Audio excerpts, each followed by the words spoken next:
This is the first day of my life. And the teacher said, come on in, take a look in the kiln room and stuff these little kids have got. They're all these little masks. The kids had made, so I thought it was cool. And she said, why don't you hang around and work here? I hadn't done any ceramics in probably 10 or 15 years. And I started showing up there every Wednesday morning as a place to work. And created my first 10 or 15 masks. And then when I was looking for office space, I saw the space opened up right in my complex and had a natural studio right in the back. And that became my ceramic studio where the bulk of my body of work is created. So when did you start doing ceramics for the first time? Well, my mother was a ceramics, music, and art dance teacher, so I had a real early introduction to ceramics. But I took it in high school, junior high and high school, and then I got back into it when I went to work for a company called Ceramic. They made paints and glazes that we wanted to enter the mass market with a line of products called bisque.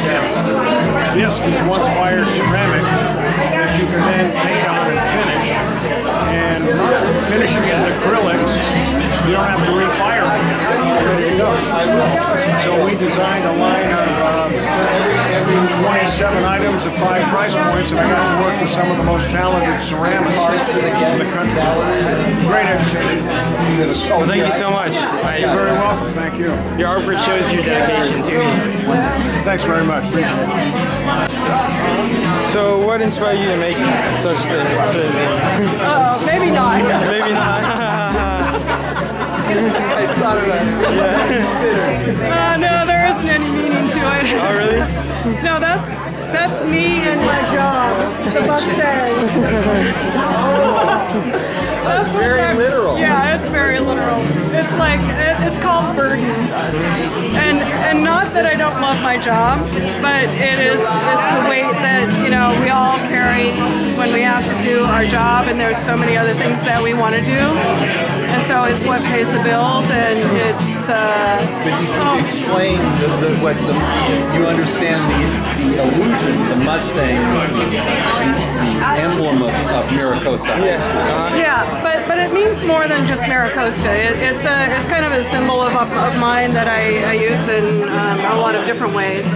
It also is kind of like represents life, and so it's kind of like all the things that we carry that we have to get through. That becomes part of us. And I did a series of, kind of like, I guess you could call them self-portraits, with a horses, multiple horses on the head or integrated into the head, and kind of expressing different ways of dealing with life. And so that's what that is. And the cups are kind of getting back into wheel throwing, throwing on the wheel, and I was just exploring different design techniques for it. But my favorite direction that I'm going right now is with the texture. Kind of changing the texture of the surface, and this is kind of mild. I'm going to be doing more exaggerated combinations of colors and textures on different forms and holes. So how did you get this texture in? What I did was I made the cup, it was wet clay right off the wheel, and I took it outside and I rolled it around in different areas of, I live out kind of in the country, I guess you could say, in Palos Verdes, and I rolled it around in different rocks and dirt and leaves and different things that are in different areas of where I live, so that it has kind of a history of the environment. And then I have a few that are even more rough than this. I don't have here today, but I wanted that raw against the gold, that we could value nature, and that nature isn't always perfect, and so the gold kind of represents the value of something that's not perfect. How did you do this standing on the plate here? How did I do the graphic? Yeah, the graphic. It was just painted with what we call black iron oxide. It's a stain. It's kind of like a metal base painted on. So what were you thinking when you made that on there? Well, I love the image of the horse, you know, kind of fixated on it. Yeah. I'm trying to get over that, but I haven't gotten over it yet. And so I guess I was just thinking of that image of just that upstanding. I like the way it turned out. It is a little bit, you know, when I sketch, I'm kind of all over the place, and I kind of seek the form, but I don't hide the lines of my seeking. So I like the way it came out. It's very nice.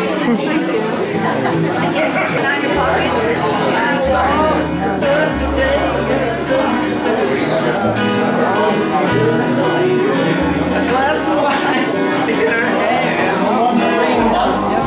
I knew she was gonna meet her connection. At her feet was a swing. What inspired you to make this artwork? Like what? What inspired you to make this artwork?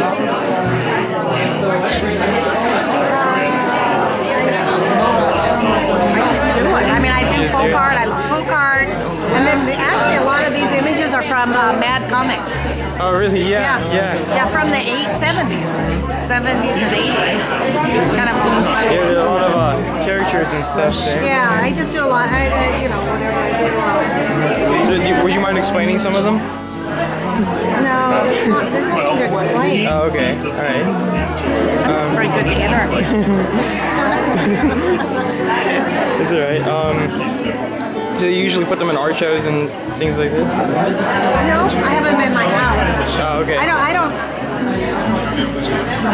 just do my work because I love doing it. It's just what I do. I don't work anymore, so I just sit. I go every day downstairs and I work. And that's what I do. So what makes you love doing it? Just like you love doing anything, cooking, playing tennis, whatever. It's just something you love doing. It's a passion. It's a passion. Yeah. How long have you been doing it? Oh, on and off for 30 years. 30 years.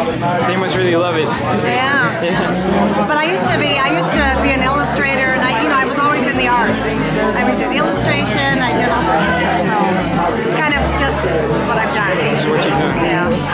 Thank you so much. They're very beautiful. So what do you do? I'm an optometrist, and this is my office. So why did you want to do optometry? Changing of the guard, so great. For many reasons. It's a great profession to help people, very practical. And I wore eyeglasses as a boy, so I knew about it. I knew that how much it can do to somebody, how much help it can give to somebody who needs the assistance. So what makes you want to host this art thing in your store? Because I'm a member of the community, and I was asked to do it, and I think it's great, especially as being part of the 100-year celebration. Well, thank you so much. Okay. Tell me about what you're doing here today. Well, today I'm attending this great Foundation of Local Artists event. Angela Silverman has put together a great event. It includes over in the other building, the Medlocks. I saw you recording over there, all of Jan Dennis's collection with the Medlocks pottery. Then we have 3 great ceramic artists here. It's really great. FOLA's done an outstanding job of bringing art and culture to our community, and people are getting a chance to see it. The only negative in this whole event is the weather. Unfortunately, it's raining like heck, but